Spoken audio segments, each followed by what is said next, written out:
नमस्ते, नमस्कार.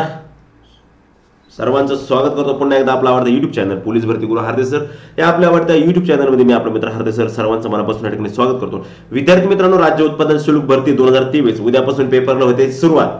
मित्रांनो, भरपूर विद्यार्थी मित्रांनी मला मेसेज केले की सर उद्यापासून आमचे पेपर आहेत. आता सध्या TCS पॅटर्न नुसार पहिल्यांदाच पेपर देणारे बरेच विद्यार्थी जे पोलीस भरती करत होते, मोस्ट ऑफ पोलीस भरती करणाऱ्या विद्यार्थ्यांचेच राज्य उत्पादन शुल्कला फॉर्म आहे, कारण त्या ठिकाणी मैदानी चाचणी पण मोठ्या प्रमाणात आहे. तर मित्रांनो, हा व्हिडिओ ज्यांना 8, 9, 10, 11, 12, 13, 14 ड्रायव्हर असू, चालक असू, शिपाई असू, म्हणजे जवान असू किंवा चपराशी असू, सगळ्यांना व्हिडिओ नीट पाहायचा, व्यवस्थित पाहायचा. 5 ते 6 मिनिटाचा व्हिडिओ, पण तुम्हाला अतिशय महत्वपूर्ण टर्निंग पॉईंट करून देणार हा व्हिडिओ असणार आहे. शेवटपर्यंत व्हिडिओ पाहायचा आहे. ज्यांना 8 ते 14 या दरम्यान राज्य उत्पादन शुल्कचा पेपर आहे त्यांना. तुम्हाला माहिती आहे आपलं काम कसं असतं, मग तसंच व्हिडिओ पहा तुम्ही. आलं लक्षामध्ये? बघा, उद्यापासून पेपर सुरू होतात. पहिली गोष्ट सांगतो, हॉल तिकीट आलेले सर्वांचे, टोटल सर्व विद्यार्थ्यांचे हॉल तिकीट आलेले. हॉल तिकीट डाउनलोड करून घ्या. हॉल तिकीट डाउनलोड करताना फक्त एक काम करा, कलर झेरॉक्स घ्या. ब्लॅक अँड व्हाईट झेरॉक्स घेऊ नका, कृपा करून. 2 रुपये जातील जास्त, परंतु कलर झेरॉक्स घ्या, ब्लॅक अँड व्हाईट झेरॉक्स घेऊ नका. दुसरी गोष्ट, आधार कार्ड, पॅन कार्ड ह्या दोन पैकीच वोटर कार्ड नको. आधार कार्ड आणि पॅन कार्ड, वोटर कार्ड असं तर जमतं, परंतु या दोन पैकीच एखादं ओरिजिनल आयडी प्रूफ सोबत ठेवा. आणि एक गोष्ट लक्षात घ्या, कुठल्याही प्रकारे तुम्हाला त्याचे झेरॉक्स वगैरे काही लागत नाही. लक्षात ठेवा, झेरॉक्स वगैरे लागत नाही. जरी घेतलं तर ते टाकून देतात. पण पुढे ऐका, काही ठिकाणी असं राहतं, मी सगळं सांगणार, अभ्यासक्रम, मायनर सिस्टीम, नॉर्मलायझेशन, काय सगळं सांगणार आहे व्हिडिओच्या माध्यमातून. परंतु तुम्ही तोपर्यंत थोडी पूर्व माहिती देतो आणि मग आपण पुढे नॉर्मलायझेशन काय कसं सगळ्या पद्धतीकडे आपण त्या ठिकाणी जाणार आहेत. आता त्याचं झेरॉक्स अरे काय पोरगी ही मीरा भाईंदर पोलीस, 1 मिनिट बाळा. हा, तर त्याच्या आपल्याला आता 1 मिनिट मी नेट बंद करतो. ओके, हा, तर त्यामध्ये तुम्ही झेरॉक्स घेऊन जायचं नाही, कारण की ते लागत नाही. पण पुढचं ऐका. आता बरेच सेंटरला, ज्या सेंटरला मी बऱ्याच ठिकाणी गेलेलो, पाहिलेले, त्या ठिकाणी झेरॉक्स घेतच नाही. लक्षामध्ये नाशिक मधले मोस्ट ऑफ सेंटर झेरॉक्स घेत नाही, बाकीचे पण घेतात. पण काही सेंटर जर कॉलेज अटॅच असणार, असे काही सेंटर थोडे एक हे म्हणून झेरॉक्स घेऊ शकतात. त्याच्यामुळे झेरॉक्सची गरज लागत नाही. परंतु ज्यावेळेस हॉल तिकीट काढणार आहे, 1 रुपयाचं एक झेरॉक्स काढून ठेवा सोबत. झेरॉक्स कलर नको, ब्लॅक अँड व्हाईटच पाहिजे. लक्षात ठेवा. ओके, ह्या 2 गोष्टी झाल्या. सोबत जाताना आपण ब्लॅक पेन, लक्षामध्ये ब्लॅक पेन सोबत असावा. आता ऍक्च्युली पेपर ऑनलाईन आहे, त्याच्यामुळे तुम्ही म्हणणे रेड पेन ठेवू का? रेड पेन असलं तरी अडचण आहे का लाल पेननी तुम्हाला सही करायला अलाउड नाही. साधा कोणताही पेन तुम्ही ठेवू शकता, काहीच अडचण नाही. कोणताही पेन तुम्ही सोबत घेऊन जाऊ शकता. आतमध्ये तुम्हाला जाताना हे बघा, अंगठ्या, हे स्मार्ट वॉच, गळ्यात चैनी, हे काहीच सोबत नेऊ नका. जाताना घरीच काढून ठेवा, कारण का त्या ठिकाणी गेल्यानंतर तुमचं सगळं काही काढून घेतलं जातं, कपडे सोडता. लक्षात ठेवा, अंगावरती फक्त कपडे ठेवले जातात. इव्हन तुमचा बेल्ट सुद्धा काढला जातो, ह्या अंगठ्या काढल्या जातात. हे स्मार्ट वॉच जर असन स्मार्ट तरी काढलं जातं, आणि वॉचची गरज लागत नाही. तुम्हाला तिथं ऑनलाईन पेपर आहे, वरती टायमिंग दिसतो, वॉचची गरज लागत नाही. त्यामुळे वॉच नेऊच नका. आणि लक्षामध्ये हे असे दोरखंड बिरखंड हातात बांधलेले जर असतील, नाड्या बिड्या, हे सुद्धा तिथे काढायला लावतात. लक्षात ठेवा, अतिशय स्ट्रिक्ट पद्धतीने हा TCSचा पेपर तुमचा घेतला जातो. आता मला पुढचं सगळं सांगा, तुम्हाला पॅटर्न कसा असणार आहे, कोणत्या विषयावर जास्त प्रश्न येणार आहे, काय वगैरे, हे मी सगळं सांगणार आहे. त्याच्याला निगेटिव्ह पद्धत आहे की नाही, मग किती प्रश्न सोडवा, मेरिट किती लागले, सगळं. परंतु त्याच्या आधी पार्श्वभूमी सांगतो का बरेच विद्यार्थी पहिल्यांदाच नव्याने त्या व्हिडिओला त्या पेपरला जाऊ राहिले. बरोबर, ठीक आहे. उद्यापासून पेपर सुरू होतोय. सर्व माझ्या विद्यार्थ्यांना पेपरसाठी खूप खूप शुभेच्छा. आणि काळजी करू नका, नवीन असेल तर चॅनलला सबस्क्राईब करा, कारण ज्यांचा पेपर 9, 10, 11, 12, 13 पुढे आहे.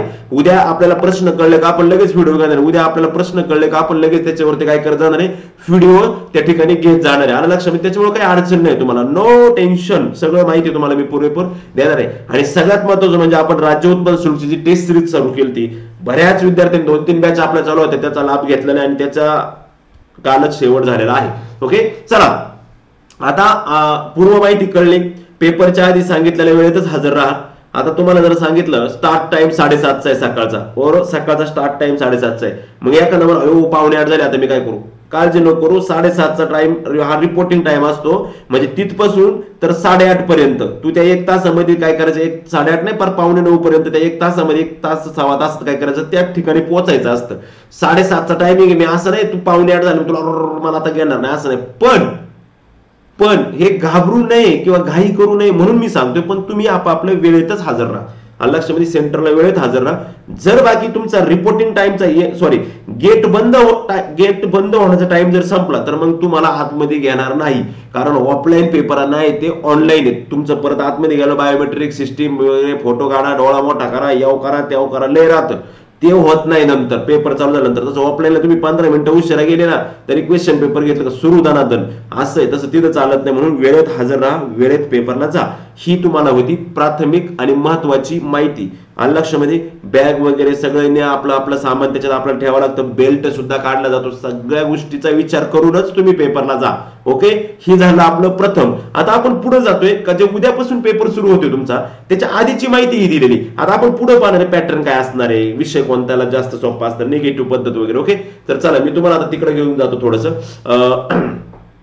न्यायालयाची कोर्टाची टेस्ट सिरीज जर कोणाला लावायची असेल तर मला SMS करा, डिस्क्रिप्शन बॉक्स मध्ये माझा नंबर आहे, त्या ठिकाणी जाऊन आपण हे करू शकता। चला आता या इकडं, या बरं इकडं, चला लवकर, हा बघा बरं आता या इकडं। थोडक्यात सांगतो, बरेच दिवस झाले ना मित्रांनो, आता बऱ्याच जणांच्या आपल्या लक्षात पण समस्व लाईट गेलेली आहे, त्याच्यामुळे मी कदाचित तुम्हाला इथं व्यवस्थित दिसणार नाही। आता लाईट गेलेली आहे त्याच्यामुळे लाईट बंद झालेली, सर्व कॅमेरा वगैरे मी दिसणार नाही, पण माझा आवाज तुम्हाला व्यवस्थित आहे त्याच्यामुळे फक्त आवाजाकडे लक्ष असू द्या। मी काय दिसू किंवा नाही दिसू हे महत्वाचं नाही, परंतु माझा आवाज तुम्हाला एकदम व्यवस्थितरित्या त्या ठिकाणी, त्याच्यामुळे माझं तुमचं पूर्णपणे लक्ष हे प्रॉपरली सर्व लक्ष हे आवाजाकडे असू द्या। ऍक्च्युअली मी दिसतोय तुम्हाला काही अडचण नाही, परंतु आवाजाकडे लक्ष, पूर्ण लक्ष आवाजाकडे द्या। आलं लक्षामध्ये? ठीक आहे, नेक्स्ट बघा पुढे काय सांगितलं त्यांनी, आता या ठिकाणी लक्ष द्या, आपण या ठिकाणी पाहूया, नीट लक्ष द्या प्रॉपरली। मायनस सिस्टीमच्या संदर्भात जर बोलायचं झालं त्यांनी काय सांगितलं हे ठीक आहे, हे सगळं झालेले वाचलेले मी तुम्हाला सगळं टोटल याच्या आधी पण सांगितलेले काही विषय येत नाही। आलं लक्षामध्ये? हा, हे बघा लेखी परीक्षेच्या प्रश्नाला आली नाहीत। ओके, लेखी परीक्षेच्या प्रश्नाला 200 मार्काचे राहणार आहे, 200 मार्काची लेखी परीक्षा राहणार आहे प्रश्नाला, तिथं ठिकाणी 50-50 राहणार आहे। जवान लेखी परीक्षा 120 ची आणि शारीरिक चाचणी तुम्हाला 80 मार्काची असणार आहे। जवान लक्षात ठेवा, लेखी परीक्षा 120 आणि शारीरिक चाचणी 80 मार्काची राहणार आहे, लक्षात ठेवा। आलं लक्षामध्ये? त्याच्यानंतर आता इकडे लक्ष दे, मेन काम हे, या मेन काम हे, त्याच्या मेन कामासाठी आपण व्हिडिओ तयार केलाय, ते हे मेन काम आहे, ते म्हणजे प्रत्येक चुकीच्या उत्तराकरता 25% म्हणजे 1/4 एवढे गुणांकन कमी केले जाणार आहे। म्हणजे बाळांनो लक्षात द्या, लक्षपूर्वक ऐका की तुमचे आणि जे नवीन विद्यार्थी त्यांनी माझा हा नंबरवरती मला SMS करा व्हॉट्सअपला, जे नव्याने आता आगामी पोलीस भरतीची सगळी तयारी करणारे सरळ सेवेचे ज्यांना रोजचे अपडेट माझ्याकडून मिळत जाईल त्या नंबर व्हॉट्सअपला SMS करा, व्हॉट्सअपवर का कॉल नका करू। 25% म्हणजे 1/4 म्हणजे जर तुमचे 4 क्वेश्चन ज्यावेळेस चुकतील, 4 क्वेश्चन त्यावेळेस तुमचा 1 मार्क मायनस होणार, लक्षात ठेवा। ज्यावेळेस 4 क्वेश्चन चुकतील 1 मार्क मायनस होणार, ज्यावेळेस 4 क्वेश्चन चुकतील त्यावेळेस 1 मार्क मायनस होणार, ज्यावेळेस 2 क्वेश्चन चुकतील त्यावेळेस तुमचा 0.50 अर्धा मार्क त्या ठिकाणी मायनस होणार आहे। ऐका आता, हॅलो ऐका, त्यांनी सांगितले एखाद्या प्रश्नाची एकापेक्षा अधिक उत्तर दिले असते अथवा उमेदवार उत्तर एकापेक्षा अधिक उत्तरे कसे देता येईल, ते ऑफलाईनला देता येतं भाऊ, ऑनलाईनला देता येते। ऑनलाईनला एकदा दाबलो ते एकच ठिकाणी क्लिक होणार ना। उत्तर पत्रिकेत पूर्ण वेळ चिन्हांकित केले नसेल, पूर्ण वेळ चिन्हांकित म्हणजे ऑफलाईनचं परिपत्रक लक्षात ठेवा, ऑफलाईनचं परिपत्रक लक्षात ठेवा, आपला पेपर ऑनलाईन। नेक्स्ट क्वेश्चन असा होता, वरील प्रमाणे कार्यपद्धतीचा अवलंब करताना एकूण अंतिम गुणांची बेरीज अपूर्णांकात आली तरीही ते अपूर्णांकाचं राहील, पूर्ण कार्यवाही त्याच्या आधारे करण्यात येईल। एकूण अपूर्णांकाची बेरीज जर अपूर्णांकात आली तर पूर्णपणे अपूर्णांकातच ती बेरीज राहील, लक्षात घ्या। पूर्णपणे अपूर्णांकात ती बेरीज जर त्यांनी सांगितलंय म्हणजे या ठिकाणी मायनस सिस्टीम आहे, वरती पण दिलेलं आहे। पुढचं सांगितलंय काही एखाद्या प्रश्नाचं उत्तर अनुत्तर असेल तर त्याची गुणांकन पद्धती लागू असणार नाही। ओके, क्या बात आहे, काय अर्थ आहे त्याचा? जर आता या ठिकाणी बघा आपल्याला जवान, आपण मोस्ट ऑफ पोलीस भरती करणारे विद्यार्थ्यांचे सर्वात जास्त फॉर्म त्या ठिकाणी आहेत। आता आपल्याला मराठी 30 मार्काला आहे बाळांनो, इंग्रजी 30 मार्काला आहे, सामान्य 30 मार्काला आहे, बुद्धिमापन 30 मार्काला आहे, बरोबर। जर आता तुम्ही म्हणले मला इंग्रजीचं काहीच येत नाही, मात्र हे मराठी सामान्य आणि इंग्लिशचे 90 मार्क मला 90 पैकी मला 80 मार्क पडतील, 85 पडतील, पण इंग्लिशचं काहीच येत नाही, तर मग तू इंग्लिशचे सोडवले नाही। जर तू ते सोडवले आणि चुकले तरच तुझं मायनस होणार, लक्षात ठेव। तू जर सोडवलेच नाही तर ते मायनस होत नाही, हे पण क्लिअर करतो तुम्हाला आधी। तुम्ही काय करता माहिती का, धनाधन गोळीबार करून टाकेत काही हो, मात्र अजून एक त्याच्या पुढची गोष्ट सांगतो, पॅटर्न पेपर हा तुमचा 0.25 चा आहे, 0.50 नाही।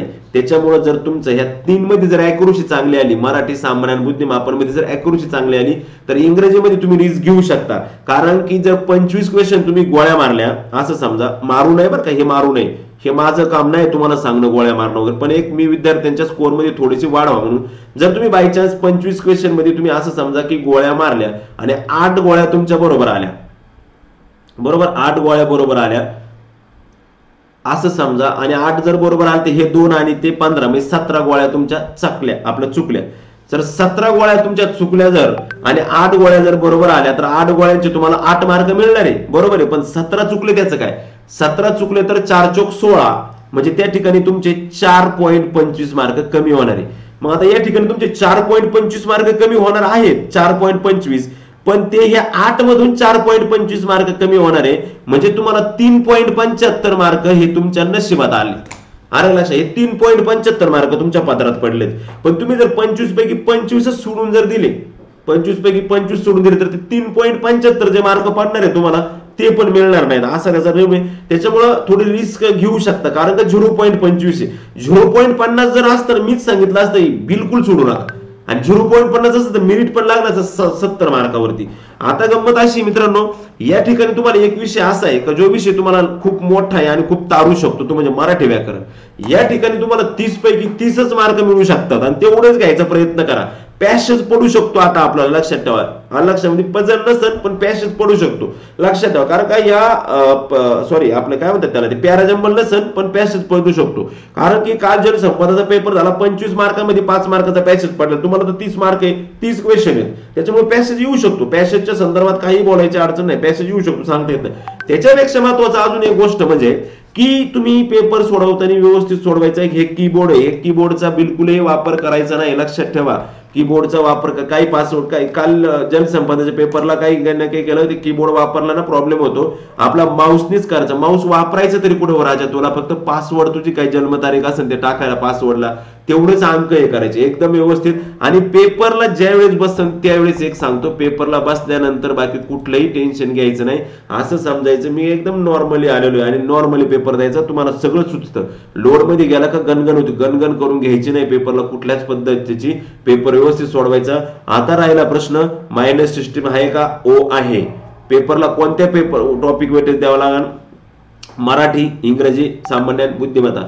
सामान्य आणि मराठी हे जे 60 मार्काचे विषय हे तुम्ही एकदम व्यवस्थित, सॉरी सामान्यांपेक्षा मी बुद्धिमत्ता आणि मराठी, कारण का बुद्धिमत्ता आणि मराठी काल जलसंपदाचे पेपर झाले, तिन्ही सिप मध्ये महानगरपालिकेचा पेपर झाला. अलीकडच्या 10 दिवसापासून टीसीएसने अतिशय सोप्या पद्धतीने पेपरला सुरुवात केलेली, अतिशय सोप्या पद्धतीने पेपर घेते टीसीएस. त्याच्यामुळे अजिबात लोड घ्यायचा नाही, कुठल्या प्रकारचं टेन्शन घ्यायचं नाही. बुद्धिमापन आणि मराठी हे तुमचा स्कोरिंगचा विषय. सामान्यात ते काही पण टाकतात, आता नाही आलो त्याला कोण काय करणार, पण बुद्धिमापन चाचणी आणि मराठी हे बाकी तुमचे दणकेबाज स्कोरिंगचे विषय. त्याच्यामुळे अजिबात लोड घेऊ नका, स्कोर करायला तुम्हाला त्या ठिकाणी भरपूर मोठी अशी, एक मिनिट बाळांनो, भरपूर मोठी अशी संधी तुम्हाला त्या ठिकाणी स्कोर करायला. तुम्ही त्या ठिकाणी चांगल्या प्रकारचा असा स्कोर त्या ठिकाणी तुम्ही करू शकता, आलं लक्षामध्ये. त्याच्यामुळे शक्यतो तुम्ही त्या ठिकाणी हे करा. आणि आता राहिला प्रश्न पुढचा नॉर्मलाइज. आता तुम्ही पाहू शकता मराठीचं काय असणार आहे, एक मिनिट मी सांगतो तुम्हाला. त्यांनी काय सांगितलं माहिती का, मराठीचं काय असणार आहे, सर्वसामान्य शब्दसंग्रह. अरे बाबा नव्हते सर्वसामान्य सांगतात, परंतु काही पण टाकतात. मराठीचं जे आहे ना बाळांनो, मराठीचं ते थोडं काळजीपूर्वक पहा, कारण काय ना फसवे राहतात, फार फसवे. मी वाटलंच तर जलसंपदाचं मराठीचे दोन्ही पण लेक्चर टाकतो, एकदम फसवे प्रश्न असतात, एकदम फसवे क्वेश्चन असतात, आलं लक्षामध्ये. त्याच्यामुळे हे नीट पहा. वाक्यरचना, व्याकरण, म्हणी, वाक्प्रचार यांचा अर्थ, वाक्यात उपयोग, उतरवलेले प्रश्न हेच राहतं. ते व्याकरण कमी राहतं, शब्द संपदा राहतात. आता सामान्यांना त्यांनी सांगितलं भारताचा भूगोल, आधुनिक भारताचा इतिहास, मात्र महाराष्ट्राच्या भूगोलावरती जास्त भर असतो, लक्षात ठेवा. आणि नागरिक शास्त्र हा विषय आहे ना, नागरिक शास्त्र म्हणजे पंचायत राज. काल जलसंपदाला 3 क्वेश्चन पंचायत राज दिसले आणि 3 क्वेश्चन पॉलिटिक्स दिसले, लक्षात ठेवा. त्याच्यामुळे पंचायत राज आणि पॉलिटिक्स हे दोन्ही गोष्टी फार महत्वाच्या, लक्षात ठेवा. आता मी ते न्यायालयवाल्यांसाठी लेक्चर टाकणार आहे पंचायत राजचे, परंतु तुमचे पेपर होऊन जातील, आणि लक्षामध्ये. बुद्धिमापन चाचणी एकदम सोपी राहते, लक्षात ठेवा, लोड घेऊ नका. गणित नसतात, बुद्धिमापन चाचणी अतिशय सोप्या पद्धतीची राहते, फक्त तिथं बुद्धीच लावा लागते, लक्षात ठेवा. शॉर्ट ट्रिक्स असतात, मागून पाहिलं आणि दुसरून 7वान आमका ते असं राहतं, कारण डझन आंबे एका पिशी किती, काय एकदम सोप्या पद्धतीमध्ये राहतं बुद्धिमापन वगैरे. लोड घ्यायचं काही काम नाही, अतिशय सोप्या पद्धतीत, सोपी ट्रिक आणि सोप्या पद्धतीमध्ये सगळ्या गोष्टी त्या ठिकाणी असतात. त्याच्यानंतर पुढे काय सांगितलं त्यांनी का, ज्या उमेदवारांनी, इथं लक्ष द्या नीट, ज्या उमेदवारांनी लेखी परीक्षेत किमान 45% गुण मिळवून लेखी परीक्षा उत्तीर्ण होतील त्यांच्यापैकी गुणवत्ता क्रमानुसार बाळांनो 45% म्हणजे तुम्हाला 120 पैकी 54 मार्क पडले म्हणजे तुम्ही पास होताय, फक्त पास. आणि 54 पेक्षा खाली मार्क पडले म्हणजे तुम्ही नापास होता, नापास. लक्षात ठेवा, 54 पेक्षा खाली असतो नापास. भरती प्रक्रियातून बाद होता तुम्ही, बाद तिथंच. मात्र पुढे त्यांनी काय सांगितलं, 45% गुण मिळून लेखी परीक्षा उत्तीर्ण होतील त्यांच्यापैकी गुणवत्ता क्रमानुसार प्रसिद्ध केलेल्या जाहिरातीनुसार, म्हणजे गुणवत्ता क्रमानुसार म्हणजे एकाच 10 अनुसार तुमचा कट ऑफ लागणार आहे ग्राउंडला. लक्षात ठेवा, जो ग्राउंडला कट ऑफ आहे तुमचा या ठिकाणी एकाच 10 आहे, वनरक्षक सारखं नाही बरं का ग्राउंडचा कट ऑफ साठी तुम्हाला. मग एकाच 10 म्हणजे तुम्हाला मी सांगतो त्या 120 पैकी काय कमीत कमी 90, 80 पेक्षा जास्तच मार्क घेणं गरजेचं. लक्षात ठेवा, 80 पेक्षा जास्त मार्क अपेक्षित आहे तुम्हाला. तुम्ही काल पाहिलं असेल वनरक्षकच्या याद्या पडल्या, काय मार्क मिळाले भाऊ पोरांना, 116, 114, 112, 100, 100 नसतात, 100, 110, 106 असे मार्क मिळाले पोरांना. त्याच्यामुळे इथं तर चांगल्या सरळ सेवेची चांगली तयारी करणारे पोरांचे फॉर्म आहे त्या ठिकाणी. त्याच्यामुळे या ठिकाणी सुद्धा मार्क पडू शकतात मुलांना. त्याच्यामुळे मित्रांनो, आपल्या पोलीस भरती करणारे विद्यार्थी तुम्ही 80 ते 90 पेक्षा जास्त मार्क पाडा. कारण 80 ते 90 पेक्षा जास्त मार्क पाडले तर तुम्ही त्या तिकडे 80 पैकी चांगले 80 पैकी 80 ही मार्क घेऊ शकता. कारण का ग्राउंड सोपं आहे. ग्राउंड राज्य उत्पादनाचं पोलीस भरतीच्या ग्राउंड पेक्षा सोपं आहे. अंतर कमी असून वेळ जास्त आहे. त्याच्यामुळे त्या ठिकाणी तुमचं काम व्यवस्थितरित्या राज्य उत्पादन होऊ शकतं. चला पुढं, हे समिती वगैरे आता हे सांगत नाही छाती किती ना उंची किती, हे आता पेपर आला, याची काही गरज नाही आता आपल्याला. लक्षामध्ये हे गोळा वेळा ते पाहू परत पुढं ना, ज्यावेळेस ते होईल त्यावेळेस. 80 गुण ठीक आहे. चला मी वरती येतो परत थोडासा, हा पेपरचा माहिती आहे. आता निगेटिव्ह सिस्टीम आहे, विचार करून पेपर सोडवा. निगेटिव्ह सिस्टीम आहे सगळ्या गोष्टींना. आता राहिला प्रश्न असा की सर विषय कोणते, आता मराठी व्याकरणाचं तुम्ही ना आता काय वाचायचं तुम्हाला सांगतो. आता वाचन करा फक्त मराठीचे शब्दसंपत्तीचं, फक्त चालू घडामोडीचं, फक्त जीकेचं. आता ना बुद्धिमत्तेचं वाचन करू नका, ना मराठी इंग्लिश व्याकरणाचं पण वाचन करू नका. आता तुमच्या हातात दिवस कमी राहिले, उद्या तर पेपर आहे. ना इंग्लिश व्याकरण ना मराठी व्याकरण, फक्त आणि फक्त नाही सॉरी ना इंग्लिश व्याकरण ना बुद्धिमत्ता. आता फक्त मराठी व्याकरण, मराठी व्याकरण एक व्याकरण आणि सामान्यांचे हायलाइटेड वाचा, लेटेस्ट चालू घडामोडी वाचा, कोणकोणत्या घडामोडी झाल्या ते वाचा. आणि जनगणना बाळांनो, ठोकळ्यातून जनगणना वाचून जा रे, त्या जनगणनेवर कंटिन्यू क्वेश्चन टाकतात. असा टीसीएसची एक पण डिपार्टमेंटची एक्झाम झाली नाही का त्या एक्झामवर जनगणनेवर क्वेश्चनच आला नाही, म्हणजेच आला सगळीकडे क्वेश्चन आला. त्याच्यामुळे जनगणना चांगलं करा, जनगणनेवरती चांगले क्वेश्चन येतील, जनगणना व्यवस्थितरित्या करा, ते पण हे करा. अशा पद्धतीने सांगितलंय. आणि सर्वांना माझ्या तमाम महाराष्ट्रातील सर्व माझ्या लाडक्या मित्रांना, विद्यार्थी मित्रांना मी या ठिकाणी शुभेच्छा देतो. उद्या तुम्ही पेपर नक्कीच चांगला द्याल, त्यात कुठल्याच प्रकारची शंका नाही. चांगला पेपर द्या, व्यवस्थित द्या. 8 तारखे आणि उद्यापासून मी तुम्हाला पेपरच्या संदर्भातलं मार्गदर्शन करेलच ना, ते प्रश्न येतीलच ना. मग आपल्याला पॅटर्न कळेल. आता उद्या 8, 9, 10, 8, 9 ला 2 दिवसाचे प्रश्न आले तरी आपल्याला 13, 14 वाला त्याचा फायदा होणारच आहे ना. त्याच्यामुळे चॅनलला जोडले जा. व्हिडिओ शेवटपर्यंत पाहिला आभार. लाईक करा, शेअर करा आणि आपल्या मित्रांपर्यंत सबस्क्राईब करा. माहिती खूप महत्वपूर्ण असते. वेळ जरी जास्त लागत असत, एक लेक्चर असतं, खूप महत्वाची माहिती असते. व्यवस्थित पाहत जा, शेवटपर्यंत पाहिलं. धन्यवाद. आणि सर्व माझ्या तमाम विद्यार्थी मित्रांना राज्य उत्पादन शुल्क भरतीच्या मनापासून शुभेच्छा. सर्वांना धन्यवाद. भेटूया परत पुढच्या व्हिडिओमध्ये. तोपर्यंत तुमचं रजा घेतो. जय हिंद, जय भारत.